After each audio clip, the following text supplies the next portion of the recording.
আল্লাহ এবং শেষ বিচারের দিনে যারা বিশ্বাস করেন তাদের উচিত সুদীর্ঘ পারিবারিক বন্ধন বজায় রাখা। এই হাদিসটি জানার পর আমি সিদ্ধান্ত নিলাম পেনসিলভেনিয়াতে বোনের বাসায় বেড়াতে যাব। যখন আমি হাদিসটি পড়ছিলাম আমি খুব লজ্জা অনুভব করলাম। সর্বশেষ বোনকে দেখেছিলাম 1 বছর আগে, যখন সে আমাকে তার মেয়ে ফাতিমার দেখাশোনার দায়িত্ব দিয়েছিল।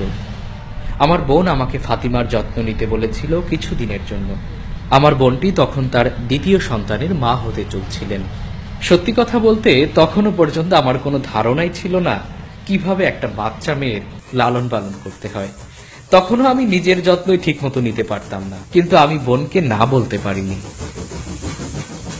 1 বছর আগে যখন আমার ভগ্নিপতি তাকে রেখে গেল, তখন সে ভালোভাবে আমার নামই বলতে পারত না। আমার কোনো ধারণাই ছিল না কিভাবে তার সাথে মজা করব, কিভাবে কথা বলা শুরু করব, বুঝতে পারছিলাম না। তাই আমি নবী করিম সাল্লাল্লাহু আলাইহি ওয়াসাল্লামের জীবনী নিয়ে ভাবতে শুরু করলাম, কিভাবে রাসূল সাল্লাল্লাহু আলাইহি ওয়াসাল্লাম বাচ্চাদের সাথে ব্যবহার করেছেন।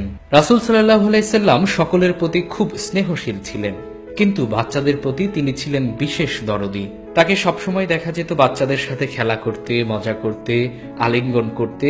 আর যখন তারা অসুস্থ হতো তিনি তাদের দেখতে যেতেন। তাদের মন খারাপ থাকলে তিনি তাদের মন ভালো করে দিতেন।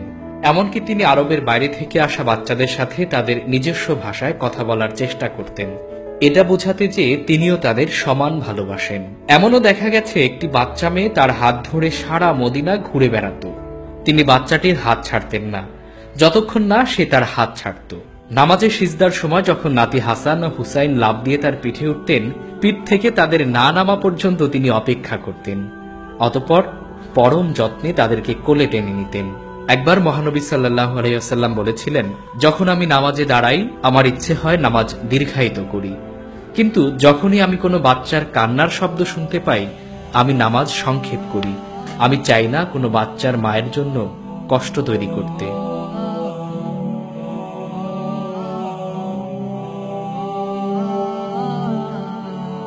আমরা প্রায়ই বাচ্চাদের সাথে আচরণের বেলায় অধৈর্য হয়ে পড়ি এবং ভুলে যাই যে একসময় আমরাও তাদের মতোই বাচ্চা ছিলাম এবং কখনো মাঝে মাঝে তাদের মতোই আচরণ করি।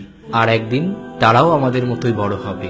আশা করি তখন তারা আমাদের প্রতি দয়া প্রদর্শন করবে, যেভাবে আমরা তাদের প্রতি দেখাচ্ছি। রাসূল সাল্লাল্লাহু আলাইহি ওয়াসাল্লাম বাচ্চাদের আগ্রহের বিষয়গুলোতে নিজেও আগ্রহ দেখিয়েছেন। তিনি তাদের খেলনা দিয়ে খেলেছেন। এমনকি একবার এক বাচ্চাকে তার পাখি সম্পর্কে জিজ্ঞেস করেছিলেন, হে উমায়ের, তোমার পাখি নোগাইরের কি খবর?